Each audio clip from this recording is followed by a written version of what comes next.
Entrevista NTN 24. Paco Ignacio Taibo II, el político, historiador, periodista y creador del neopolicíaco latinoamericano, habla en exclusiva para entrevista NTN 24 con Héctor Fabio Cardona. Dígame cómo ve América Latina en este momento. La izquierda supuestamente está en un momento bueno, pero hay unas acusaciones tremendas. Es una izquierda populista con una tendencia de quedarse en el poder, de no respetar las reglas de la democracia. Hay preocupación en el continente porque esa promesa de la izquierda derive en algo que nunca fue realmente lo que era originaria. ¿Usted tiene esa preocupación? Paco Ignacio Taibo, un asturiano residenciado en México, nos cuenta el origen del número 2 agregado a su nombre. Mi padre generosamente dice, ¿cómo nos vamos a llamar? Y yo digo, no sé, ¿qué se te ocurre? A las 2 de la mañana una reunión en la casa familiar y me dice, pues 1 y 2. Y dije, ¿no te suena muy monárquico? Y dice, sí, pero no importa, como los jugadores de frontón y de pelota vasca. Buscando revivir la novela de aventuras, lanzó recientemente El retorno de los tigres de la Malasia. Basado en la célebre obra de Emilio Salgari, esta novela de Taibo es también una profunda reflexión política sobre nuestra época. Quiero llegar a un adolescente inteligente y decirle, oye, compadre, lo que usted está leyendo en estos momentos es light. Venga aquí que esto sí es heavy, ¿no? Y quiero llegar también a un lector adulto para que redescubra el placer de la novela de aventura. Aquí comienza Entrevista NTN 24. Bienvenidos.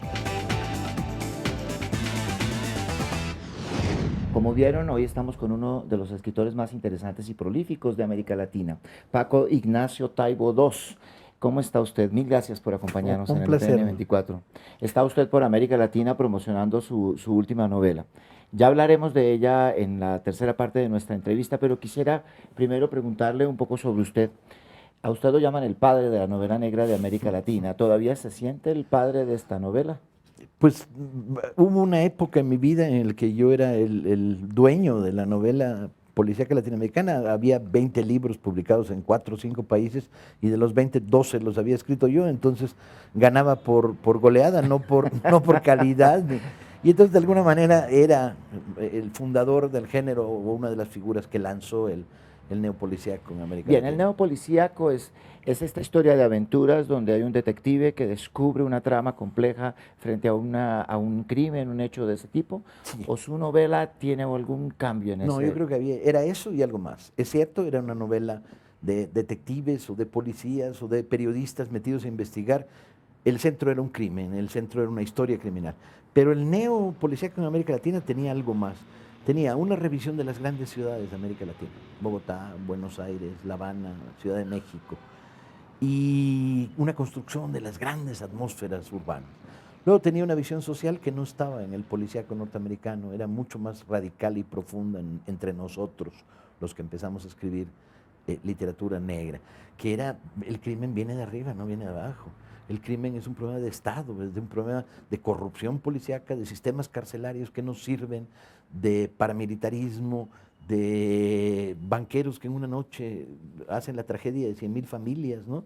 Entonces veíamos el crimen como un fenómeno social. Y luego era una literatura que tenía un intento detrás de ella de hacer literatura y no solo novela fácil, no solo novela bestseller con estos temas. Bien, pero usted tiene allí la creación de un personaje particular que es su detective, Velasco Arán, Héctor Velasco Arán, el segundo apellido de verdad. Shane. Ese personaje con ese nombre tan especial y todo, sí. ¿De dónde lo saca? ¿Cómo Yo creo nace? que partí de una idea cuando empecé a escribir la primera novela en el 76, ya llovió bajo los puentes, que era, tú no puedes nacionalizar un género como la novela policíaca, que es un género extendido por todo el planeta, por la vía fácil. No basta llamarlo Pepe Pérez para que el libro funcione. Necesitas darle una densidad y una identidad nacional. Y esto significaba que había que ir por el camino difícil. Entonces dije, no, el personaje se va a llamar de una manera verdaderamente fuera de lo común. De manera que si te lo creen, te lo van a creer por cómo lo contaste y no porque se llame Pepe Pérez y haya 3 pinceladas de paisaje mexicano. Y escogí un nombre que además me daba algunas ventajas sobre el personaje. Hijo de padre vasco y de madre irlandesa que canta canciones folk, que por razones extrañas ambos se exilaron en México en la década de los 40 y que tienen este hijo. Y eso me daba la posibilidad de tener un personaje que tenía dificultades para sentirse mexicano, tenía problemas de arraigo, pero además laboralmente también me fui por el camino difícil. Él es un ingeniero que trabajaba en una empresa de tiempos y movimientos, calculando cómo hacer más productiva una fábrica, y de repente decide romper totalmente con eso, se divorcia, se va de su trabajo y alquila una pequeña oficina en el centro de la Ciudad de México, donde recibe un curso por correspondencia de una academia argentina que no sirve para nada, y se vuelve detective independiente. Él insiste mucho en lo de independiente, no privado, ¿no? La palabra privado no le gusta. Usted me hace saltar un poco a una cosa casi autobiográfica. Usted nace en España, su familia se viene toda, usted viene de una familia socialista, por llamarlo de alguna manera, y su detective parece autobiográfico de alguna forma. Yo te transportaba esta sensación de, si quieres ser mexicano tienes que serlo, no viene gratis, no es por casualidad. Tienes que construirte como mexicano, tienes que hacer tuya la ciudad, el país, los problemas. Y esta sensación que yo viví en mi adolescencia de desarraigo se la pasé al personaje, me gustaba. Te planteaba el problema de que tú no eres gracias al accidente colombiano, venezolano, chileno, mexicano. No, tienes que hacerte. Tienes que construirte. Y en esa construcción, este detective además lucha contra el establecimiento, como usted ha dicho, lucha contra... No es la novela de Agatha Christie de un crimen cometido por el mayordomo y que al final se descubre, ¿cierto? No, para nada, y no solo no me gusta el modelo Agatha Christie, no me gustan novelas en las cuales todo es un juego de enigmas y al final las últimas 30 páginas te explican lo que acabas de leer, man, ¿no? Si ya lo leíste, ¿para qué te lo explican? Yo andaba buscando otro tipo de literatura muy separado y diferenciado, en el cual hay mucho humor negro porque la sociedad te lo pide, hay mucho absurdo porque las historias están siempre al borde del absurdo, hay muchas situaciones incoherentes, nada es tan claro como parece, y sobre todo hay mucha ciudad y una continua movimiento y acción, porque yo en aquella época decidí que la novela que me interesaba era una novela no construida sobre la palabra, sino construida sobre la acción. Y la palabra venía a reforzar esta narración de la acción. Una gran historia. Necesitas una muy buena historia. En el policíaco, si no tienes una muy buena historia, no pierdes el tiempo escribiendo la novela. Hay dos cosas ahí muy interesantes que yo estoy seguro que nuestros televidentes morirían de ganas además de empezar a leer sus novelas, los que no lo hayan leído.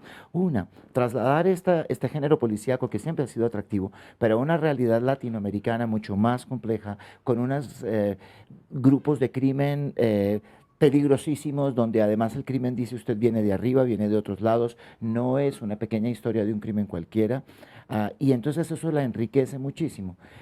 ¿Cuántas de estas novelas, usted tiene más de 50 publicaciones, cuántas novelas de estas, de aventuras policíacas tiene ya? La serie de Velasco Arán tiene 9 novelas que escribí en solitario y hay una 10ª que escribí con el subcomandante Marcos, porque un día me mandó un comunicado y dijo, vamos a escribir una novela juntos, y yo dije, de acuerdo, y me dijo, pero tiene que ser de Velasco Arán, porque eso ya me la sé. Y dije, vale, y la 10ª, que se llama Muertos Incómodos, la escribimos juntos. Y luego escribí otras 2 novelas con un personaje femenino, una jovencita periodista en Ciudad de México, que me gusta mucho, la serie de Olga Lavanderos, tengo 2, y luego escribí otras 3 con un personaje que es mi alter ego, un novelista que escribe novelas policíacas y que se ve involucrado en historias, que es la serie El Jefe Fierro, y luego escribí 2 novelas de espionaje, o sea que si le sumas 3 y 2, 5 y 2, 7, 7 y 9, 16, 17 novelas policíacas tengo. Usted acostumbra a meter en sus novelas, personajes históricos aparecen de pronto, aterrizan en la novela, cosas rarísimas que llegan de lugares del mundo entero, o sea, es una gran aventura. ¿Sus detectives estos personajes se cruzan también o se van a cruzar en algún momento? Tengo la tentación de reunirlos a los 3 en una novela, pero el problema es que las novelas las conduce un personaje, aunque la voz esté en tercera persona y estés narrándolos de afuera, las novelas de Olguita están narradas en primera persona, y además para mí era un reto, escribe en primera persona con voz de mujer y de adolescente, claro, ¿no? Y de jovencita. Era un gran reto como escritor. Entonces tengo que encontrar desde dónde las narro, pero algún día a lo mejor los junto a Velasco Arán, al Jefe Fierro Y a Olga Lavandero. Bien, pero usted ha maltratado mucho a Velasco Arán, No, ya yo lo tiene. Lo tiene. Yo no lo maltraté, la vida lo maltrató. Bueno, bien. Yo nomás lo cuento. Sí, el pobre Velasco Arán, para decirlo de otra forma, no le ha ido tan bien. No, perdió un está ojo. Cojo, está tuerto, ya no anda solito, tiene una oficina que comparte. Bueno, el pobre sufre mucho. En el fondo, ¿no será que usted, que es una persona con un sentido político, un idealista, siente que la causa se está perdiendo? No, para nada, todo lo contrario, siento que la causa se está ganando. Yo soy un optimista patológico. Y Velasco Arán, lo que pasa es que lo que no puedes es pasar indemne por estas historias. O sea, tampoco son como los otros personajes que un día se casan y aparecen en la siguiente novela solteros de nuevo. Sí, y no solo eso, tampoco son de estos personajes que son capaces de cruzar un pantano de basura y salir sin apestar. Reciben heridas, se desgasta. Velasco Arán en la cuarta novela, o en la quinta, tiene una crisis profunda y empieza a tener sueños extraños y aparece dormido en el armario, debajo de la cama, y en un momento determinado se pone a nadar en Acapulco queriendo llegar hasta Japón. O sea, se está suicidando. O sea, el personaje recibe el impacto de vivir en un mundo muy, muy, muy podrido, muy conflictivo. Y paga el costo. Y paga el costo. Con su alma, con su cuerpo, con todo. Sí, es cierto que en la novena novela se ve muy feliz porque descubre que sus dos grandes amores en la vida son las agencias de viajes y los supermercados que tienen sección de carnes frías grande, para ver los jamones y los quesos, pero... Qué pasión. Usted ha dicho que la novela es el acto cultural más subversivo. Le voy a preguntar sobre eso, tan interesante, en unos segundos. Ya regresamos. NTN 24 continúa con Entrevista NTN. Este espacio llega a ustedes por cortesía de Lufthansa Líneas Aéreas Alemanas. Ahora podrás volar desde Bogotá a Europa y de ahí al mundo con nosotros. Para más información de tarifas y destinos o para reservar tu viaje, ingresa a lufthansa-co.com o consulta a tu agencia de viajes. Lufthansa, there's no better way to fly. Le comentaba que usted había dicho que la novela es el acto cultural más subversivo que puede haber. Quisiera que me explicara ese concepto y de paso la idea de, entonces, ¿cómo encontró usted en la novela el camino de contar lo que quería contar con sentido político y además con sentido de arte? Yo creo que la novela te permite, mientras te metes en el círculo sagrado de la lamparita de noche, en soledad, tú solo y nadie entra, estás tú y el libro. Y este fenómeno de entrar en el libro es un fenómeno subversivo, es la posibilidad de ser otro. Es durante las horas que estoy leyendo, estoy en otras geografías, me identifico, me coloco, veo con los ojos de otro tipo de personajes. Yo soy un adolescente de Barrio Alto, de Rosario, en Argentina, y de repente soy una prostituta turca del siglo XIX condenada a la inanición en el puerto de Esmirna. Este fenómeno de ser otro es un fenómeno subversivo, es el gran fenómeno subversivo. Pero si a eso le suman una posición política, la forma suya de ver la vida, de ver cómo se mueve este mundo, y usted lo critica desde la novela, la vuelve aún más subversiva. Yo intento que la novela no sea pedagogía, la novela tiene su propia regla, su propia vida, su propia autonomía.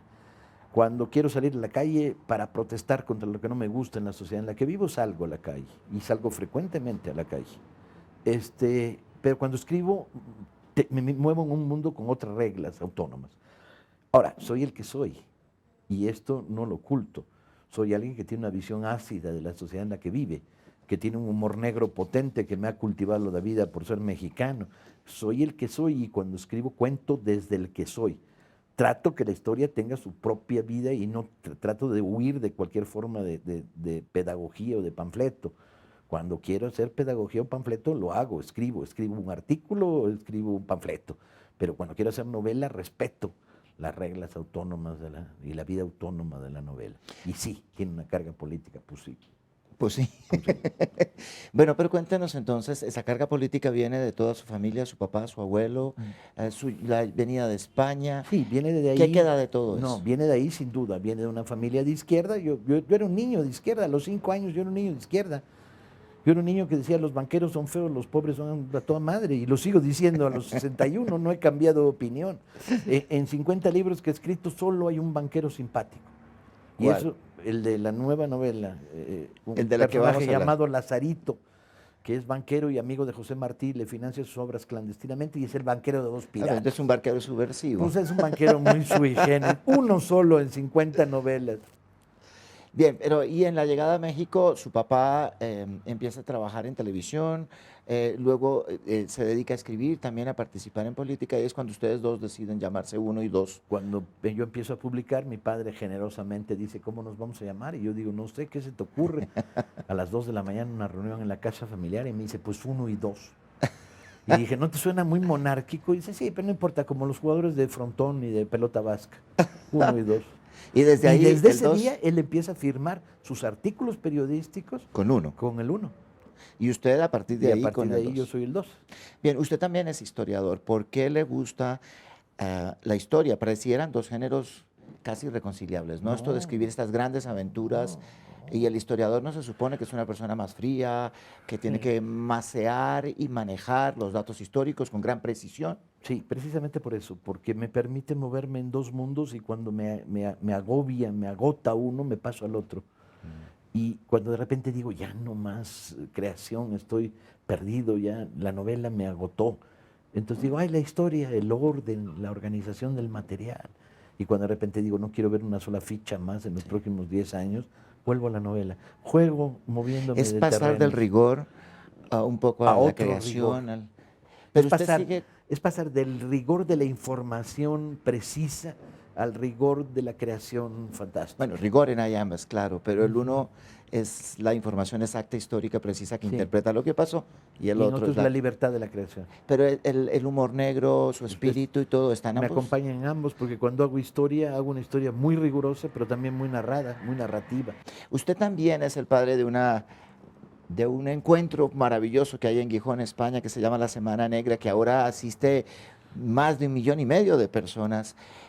Esta especie de gran convocatoria literaria que salió, digamos, de sus manos hace años, no se va a hacer en América Latina, no la va a hacer usted en México, en algún lugar. Llevo 23 años dirigiendo la Semana Negra, ya es hora que me jubile, ¿no? Y sí, hay la tentación de hacer la Semana Negra en España y la Semana Roja en México. Hay llamarla roja. Sí. Y el cambio, porque negra es por la novela negra, pero... ¿Y rojo? Porque queremos una novela de una semana de literatura y política. En el mejor sentido de la palabra política, en el debate de lo colectivo. Bien, yo sé que usted me dijo hace unos segundos, cuando hago política, cuando hago novela, no hago novela y no quiero, y no la combino, no quiero que se me contamine demasiado. Pero yo necesito contaminarlo un poco. Dígame cómo ve América Latina en este momento. La izquierda supuestamente está en un momento bueno, pero hay unas acusaciones tremendas. Es una izquierda populista con una tendencia de quedarse en el poder, de no respetar las reglas de la democracia. Hay preocupación en el continente porque esa promesa de la izquierda derive en algo que nunca fue realmente lo que era originaria. ¿Usted tiene esa preocupación? No, hasta ahora se están cumpliendo las reglas. Nadie se ha negado a irse cuando perdió unas elecciones. Los sandinistas perdieron y se fueron, ¿no? Si hay algún caso que se me está olvidando. ¿A usted no le preocupa Chávez? A mí me preocupa Chávez porque no lee los libros que debía leer, pero he estado en Venezuela y he visto claramente avances. Me preocupan más los enemigos de Chávez, que me parecen una oligarquía del siglo XIX, ñoña, conservadora, reaccionaria y bobalicona. Me inquieta mucho más. Me inquieta, sin que sea un adicto a algunas de las propuestas de la izquierda latinoamericana, a las que veo todas con mentalidad crítica, porque pues, eso es ser de izquierda, mantener una mentalidad crítica. Yo sí creo que a lo que hay que tener miedo no es a que persevere la izquierda en el poder, no, lo que hay que tener miedo es a que la derecha, que se ha amarrado y que tiene la propiedad de los sillones presidenciales en varios países, que no suelta, que tiene articulaciones mediáticas combinadas con el gran dinero, el gran poder, la corrupción de los aparatos sociales, no suelta el poder porque se niega al cambio. Yo creo que eso es lo que nos debería preocupar, que los oligarcas no se vayan para su casa y se queden quietitos, que los curas de derecha, si van a gritarte desde el púlpito, te den derecho de réplica en el púlpito. ¿Pero no le preocupa que la izquierda lo haga bien, que cumpla la promesa? Me preocupa, yo creo que todo el mundo está aprendiendo, ¿no? Y que no hay un aprendizaje democrático terminado y elaborado en la izquierda latinoamericana. No había vivido esta experiencia nunca. curiosamente porque la derecha la había cortado. Sí. El intento de Allende en Chile fue cortado por la vía de las armas, el intento de Arbenz en Guatemala fue cortado por la vía de las armas, el intento de Cárdenas es uno de los pocos que no fue cortado por la vía de las armas, pero en México se produce un bandazo de la izquierda cardenista a la derecha priista que no le da continuidad al proceso, ¿no? Entonces, bueno, yo creo que está aprendiendo la izquierda a ser demócrata. No es fácil el aprendizaje. Y hay además fenómenos de perversión en la propia izquierda, burocratismo, corrupción en algunos lugares y en algunos casos. Pero hay que educar. Y también hay que educarla dándole. No hay que limar el espíritu crítico para nada. La razón de su viaje es su último libro y por supuesto en nuestro último bloque tenemos que hablar de él y que nos cuente detalles de este interesantísimo libro. Así que lo haremos en unos segundos. Ya volvemos. NTN 24 continúa con Entrevista NTN. Paco Ignacio Taibo II, de su novela ya se dice que es una novela emocionantísima, variadísima, que es un derroche de imaginación muy, muy interesante. Pero antes de que entremos en detalle, quería preguntarles, ¿usted por qué se va para la Malasia? Ahora salta a la Malasia con este personaje de Sandokan, que es un personaje que, primero le pido que lo describa porque hay muchos televidentes que no tienen idea con seguridad de qué es Sandokan y por qué se fue para allá. Yo creo que me fui porque era lo que nadie esperaba que hiciera. Mis lectores, mis críticos negativos, todos decían, bueno, ¿ahora qué va a ser? ¿Otra biografía? ¿Una novela histórica? Y dije, no, ni eso ni lo otro, una novela de aventuras. Me voy a dedicar a gozar durante un año para escribir una novela de aventuras. Y escribí una novela de aventuras. Sandokan es el hijo del novelista italiano Emilio Salgari, que a finales del siglo XIX escribió la saga de 8, 10, 12 novelas de Sandokan. Un príncipe malayo, derrocado su padre por una conspiración de los ingleses que quieren conquistar el norte de Borneo, y al que asesinan, y él se salva milagrosamente huyendo del palacio paterno en llamas, y se vuelve pirata. Y tiene como compañero de andanzas un personaje maravilloso, que es un portugués que se llama Yáñez de Gomara, que nadie sabe de dónde viene y cómo llegó ahí, y por qué decidió pasarse de bando y combatir a los blancos. Y Yáñez le ayuda a combatir al imperio. El tigre blanco y el tigre negro, enfrentados a los imperios, el imperio holandés, el imperio británico en la India y en Malasia y en Borneo y en los estrechos, el imperio francés, el imperio español en las Filipinas. Y entonces yo tomo a los personajes cuando cumplen 60 años y digo, ¿y ahora? Y entonces meto todo lo que tenía en el archivo de mis lecturas de infancia y me pongo a jugar con este material para hacer una novela de aventuras. Desde cómo hacen el amor los cocodrilos, hasta por qué en mitad de la selva aparece un hombre desnudo, tatuado de pies a cabeza, hasta inventé un juego de cartas, prostíbulos en Camboya, mete a Federico Engels. Bueno, eso es una cosa impresionante. ¿Cómo hizo para reunir todos estos elementos? Estuve 11 años trabajando en esta novela antes de decidirme a escribirla. O sea, usted iba guardando cositas. Y decía, esta va para los tigres. Este diálogo, esta información, esta reflexión sobre la realidad. Y iba guardando. Tenía 120 El objetivo de esta notas. novela es ser absolutamente una gran aventura. O sea, de tomarla y no poderla soltar hasta el final. Eso. Y también, además quiero llegar a un adolescente inteligente y decirle, oye, compadre, lo que usted está leyendo en estos momentos es light. Venga aquí que esto sí es heavy, ¿no? Y quiero llegar también a un lector adulto para que redescubra el placer de la novela de aventuras. Pero de todas maneras tiene una carga política fuertísima. Pues no lo puedo evitar, yo soy el que le escribe. Entonces, bueno, es antiimperialista la novela. Pues sí es antiimperialista. Y ahí escribí una versión del Manifiesto Comunista, versión Sandokan, que me salió mejor que la de Marx. Y va en la novela. Sí, ahí está dentro. O sea, para discusión pública, un fantasma un nuevo recorre manifiesto. el mundo, nomás que no es Europa, es el mar de la Sonda y el mar de las Célebes y el mar de los Estrechos. Maravilloso. Pero había un peligro aquí.